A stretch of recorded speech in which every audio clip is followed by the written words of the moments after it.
this particular one, and getting down to the final against Aryna Sabalenka, who is looking forward, of course, to get this one. I think for me, it's going to be a very tough one for Jessica Pegula, but upset are bound to happen. We can see her take up this one, but with the way Aryna Sabalenka has been playing so far, I think she really has to bring up her A game if she wants to get this one done. So we understand that the fans, of course, will be at her back. The fans will give her that support, that cheering, and the noise, of course. We understand what will happen to Aryna Sabalenka on the court on the final. But I think with what we've seen from Sabalenka as well, being able to withstand the noise even in the semi-final against Navarro, and for the fact that she's used to this particular ground, I think she will be able to pull through. But it's left for Jessica Pegula to bring up her A game and see what she can be able to do with the fan support. Well, the Americans are really, really hopeful. They are talking about Pegula. Her husband, we saw him in the stands yesterday and last night, and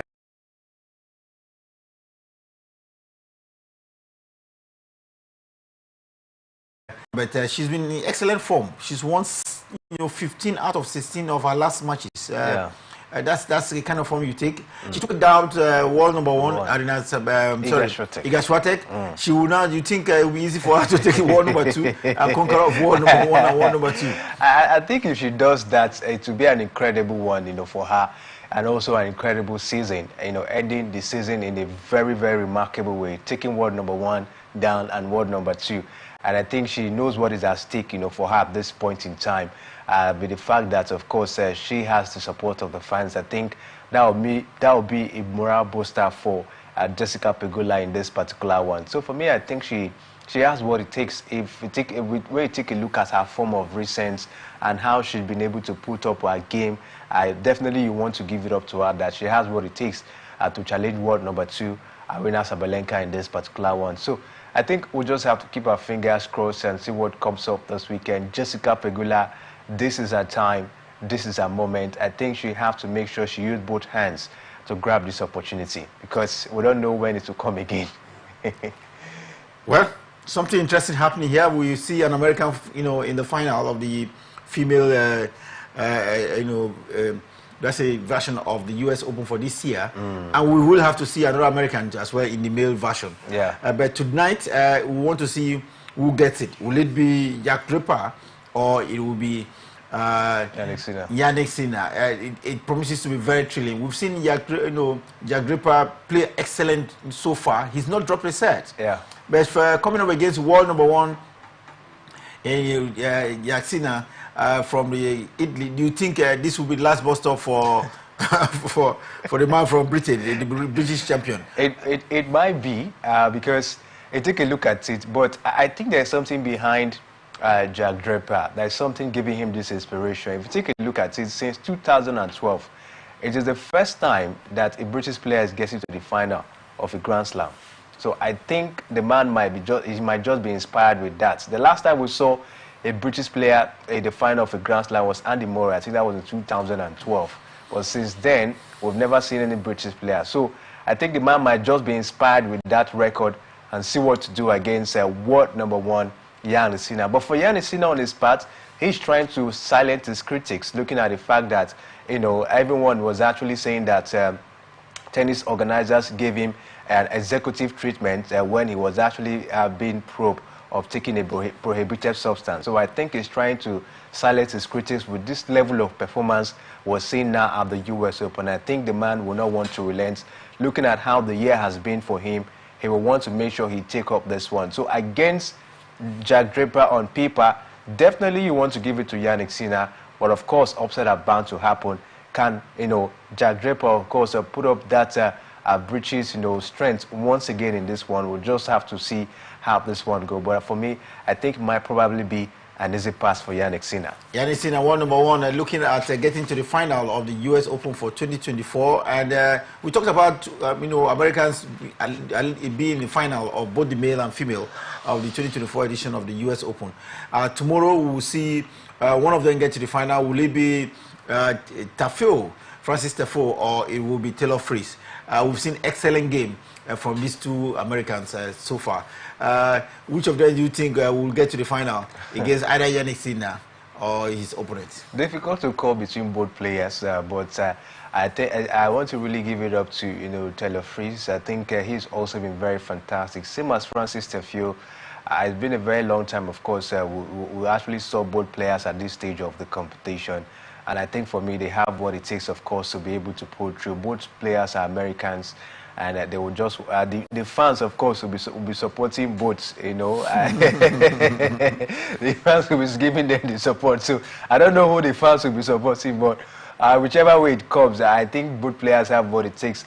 We'll just have to keep our fingers crossed and see, of course, which of them will at the end of the day.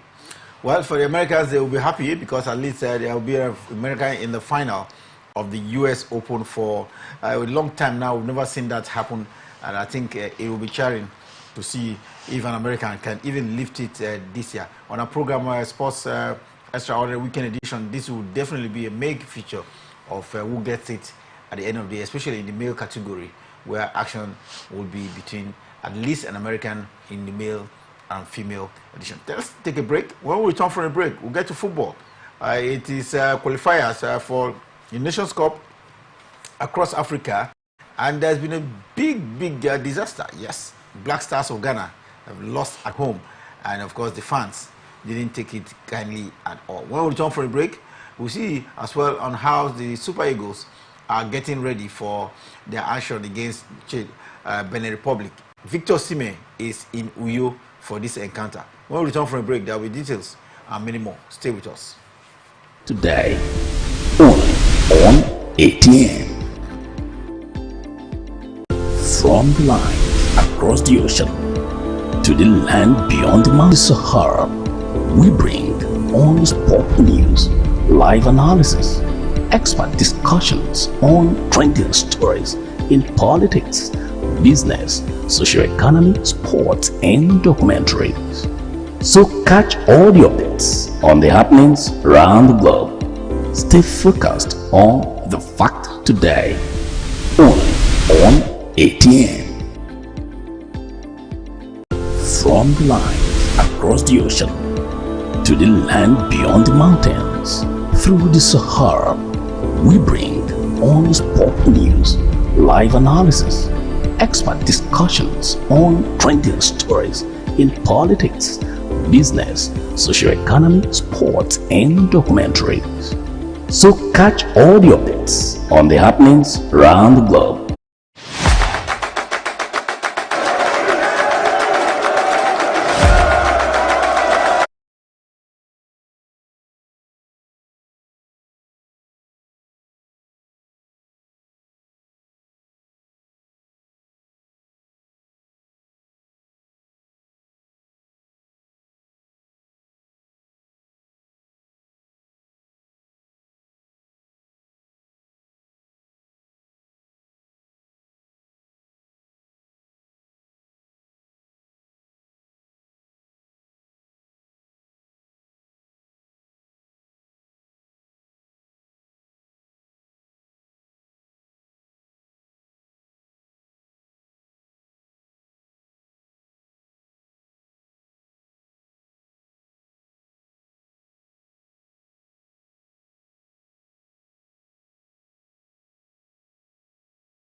Welcome back. It's Sports Talk here on Atlantic Television Network, and we've told you how it has been very difficult for Team Nigeria to amass more medals at the Paralympic Games. They just have a bronze and silver, looking difficult, but a couple of days more at the Paris Olympic Games, Paralympic Games. We hope that they can get more medals as well. We told you how finalists have emerged in the female category of this year's US Open.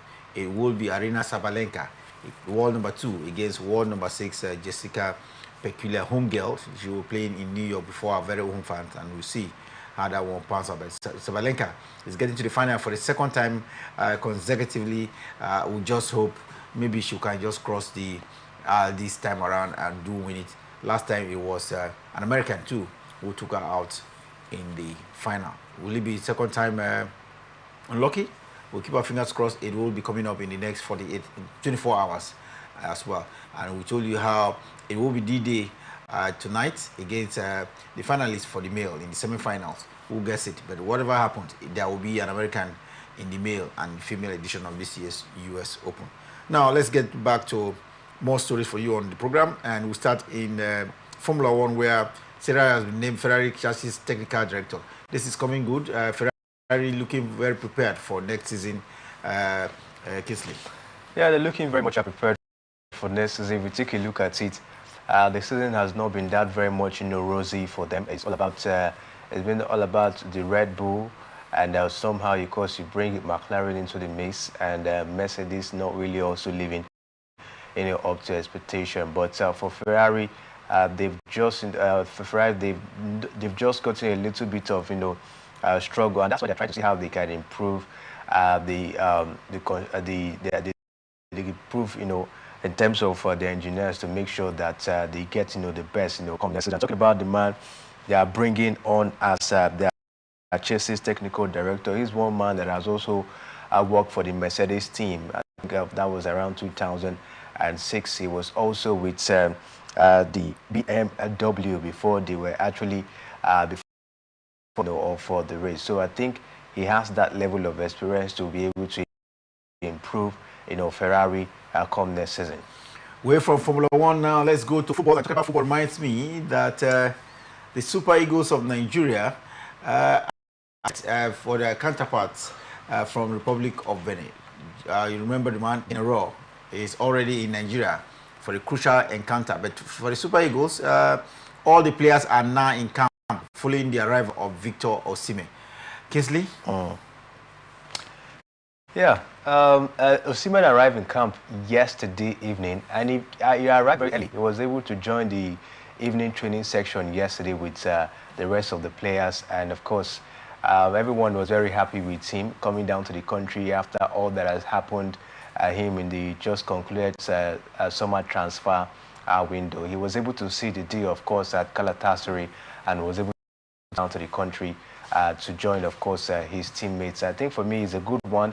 I think the camp already. I think the players are very much ready, especially when you take a look at what Benin Republic did to Nigeria in the World Cup qualifiers. I think the boys are very much ready this time to take up a revenge against Benin Republic. I know Benin Republic is being coached by one man who is very familiar with the Super Eagles players. He knows how to tackle them. But I think with Coach Osne Guavon, who is coming, of course, with a new mindset, this time around, with the help of Fidelis Lejuko, the Rangers coach, and Remo Stars coach Daniel Ogumodede, I think they will be having another strategy, another tactics this time to tackle Coach General with the current clubs of players, of course, we have at this point in time. So for me, I think it's a good one. But looking at the fact that Osimhen is just coming to camp, a day the game, of course, kickstart this weekend. I think Coach Osne Guavon should try to see if he can possibly not start him. Maybe bring him up in the second half for the man to, of course, get himself, because a lot actually went through his head, for the past few days, talking about his transfer saga and coming down to the country, not getting to the camp in time. So I think for me, if you take a look at it, all is set, for the Super Eagles of Nigeria. They just need to go out there this weekend against the Benin Republic and take out 3 points. No excuse. Well, no excuse. Nigerians are waiting. You need all the maximum points. Win Benin Republic and thereafter go and win Rwanda as well to at least get back to recording of qualifying for the 2026 World Cup. But this is AFCON qualifiers, and Kingsley, wow, what happened last night? Ghana versus Angola at the Kumasi Stadium. Last minute winner for the visitors, the Panthers of Palengras of Angola. Yeah, it was a very disappointing one. If we take a look at it, that goal came at the 93rd minute of that particular encounter, and of course was such, of course, a disaster for Ghana. And we saw it was actually as the goal came due to Admil, the Ghanaian defender, trying to put up a clearance, but he couldn't get that one correctly. And we saw the man from Angola, of course, trying to remember his name now, putting that one, of course, into the back of the net. It was not a very good performance, of course, from Ghana. And after the game, the coach of Ghana, talking about Otto Addo, he came up to say that his players played well, that the Kumasi pitch was not good enough, and that's why they couldn't get most of their games right and also convert their chances. So he actually puts the blame on the poor state of the pitch down there in Kumasi. And for me, I think so far so good. If you take a look at it, I think Ghana has not really been that fantastic. Take a look at the outing in the Qatar World Cup, and as well the last African Cup of Nations in Ivory Coast. Ghana has not been that fantastic. They've been struggling in the hands of Otto Addo. So for me, I think they were star-studded. They had the likes of Mohamed Kunduz, they had the likes of the Ayus and the rest of them, but they couldn't actually put up a very impressive performance against Angola. For me, I think they have to look into the team and see what to do to revive back the Ghanaian side, because they've not been that fantastic for some years now. Black Stars of Ghana struggling to qualify. They are especially inside of their own stadium, and the fans had to stone some of the players for very poor show out there. There were some other matches played last night. We saw Congo beat South Sudan by 1-0. Tunisia were 1 goal better than Madagascar. And Algeria showed class by beating Equatorial Guinea by 2-0. I hope that Nigeria will do the same in the next 24 hours or thereabout. I should be inside of the the Gosford Akpabio Stadium tomorrow to see that encounter. And of course, do be share with you. I guess when we do return in that one.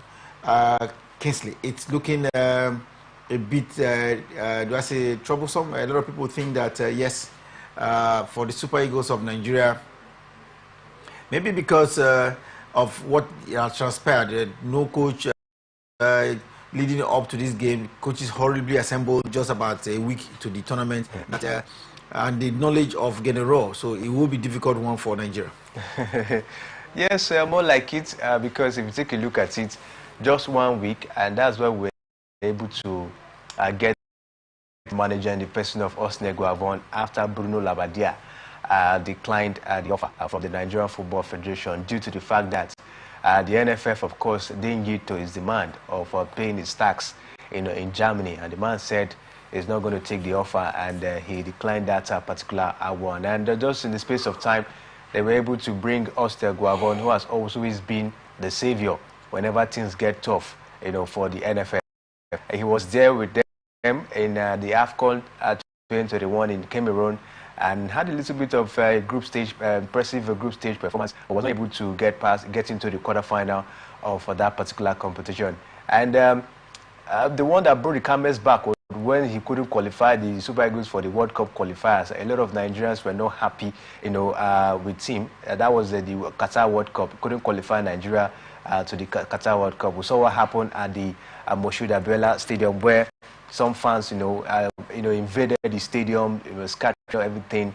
But he's back again with the team. We hope that this will be another moment where Austin Guavon will be able to correct all his wrongs with this team this time around. And for me, despite the fact that the coaches are being assembled just a week to the encounter, I think if you take a look at it, the players we have in the Super Eagles, put the players to player, they are better than the players from the Republic. But it also boils down to the tactics of the coach. These were almost the same players we had in qualifiers, where Benin Republic beat us with the leadership of Coach General.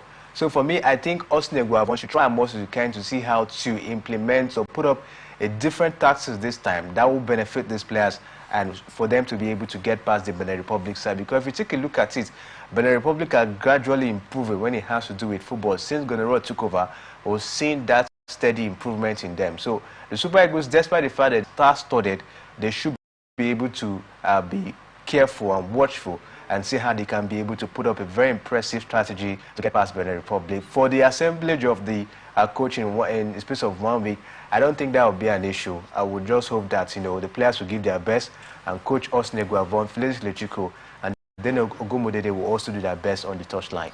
Other matches expected tonight. Across Africa, we'll see Kenya take on Zimbabwe. Togo will take on Liberia.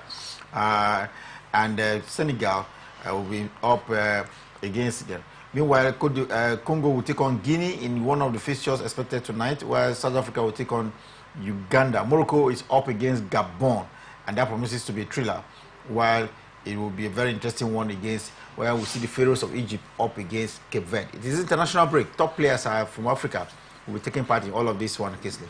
Yeah, top players from Africa will be taking part from in all of these games, of course, that have been put up. Down there in Nigeria, of course, you have Victor Osimhen, Boniface, Kelechi Mohamed Salah for Egypt. Mohamed Salah for Egypt. Yesterday, we saw Mohamed Kundus trying as much as he can to get to go for Ghana, but he was unable, of course, to send the ball into the back of the net. So we're going to be seeing these stars, of course, trying to see how they can get, you know, something, of course, for their different countries. It is the World AFCON 2025 qualifiers, and it means a whole lot for these players to come showcase their skills and also help their country to qualify for the AFCON that will be hosted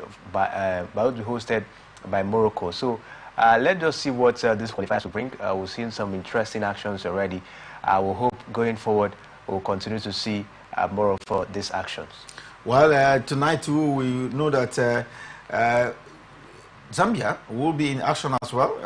That one promises to be very tough. And we hope to see best of our players, because this tournament is international break, and the players have opportunity to come in. But we have to begin to wrap up the show at this point in time. Kisley, history was made last night when Croatia took on Portugal in Lisbon in United Nations League game between Portugal and Croatia. It ended 2-0. But history best of a lot of recognition to Cristiano Ronaldo, that scored his 900 international goal for his country. In his career, 900 international goal, 131 for Portugal as well. No other player in the world has scored as many as 900 goals. And Cristiano Ronaldo was clearly recognized last night for the most goals in international men's football. The man is so addicted to goals. I tell you, wherever he plays, whatever game he plays, his eyes is on the goal. And for me, I think Cristiano Ronaldo has done a lot for himself. The man is a truly a legend, you know, I must say, putting up this feat, 900 career goals. Actually about, I think, 58 goals ahead of Lionel Messi, who has about, I think, over 800 goals as well. Anytime we talk about goals, people want to compare Messi and Cristiano Ronaldo. Well, that's what it is. We hope that this comparison will keep continuing. At least that's the beauty of it all. The important thing is that the both of them are very, very good friends. Cristiano Ronaldo, most goals in men's football, and I'm sure he will continue to be in Cloud9 when it comes to scoring goals. We have to wrap up, Kingsley. There are other results of matches played last night across Europe, but I'm sure we'll bring it to you on our program Sports Extraordinary. But this weekend, Kingsley, Nigerian Premier League returns in day one after the opener last weekend between Rangers and the Academy Warriors. The other 18 teams will be in action this weekend. Yeah, it promises to be an exciting one, and we'll see how it goes, especially for Heartland coming back to the league. Ibana Mulike said is ready. They're going to be in action against Eyimba Football Club this weekend, and we'll see what Amunike, of course, will be bringing to the table in the Nigerian Premier Football League. I think this is his first time he's coaching in the NPFL.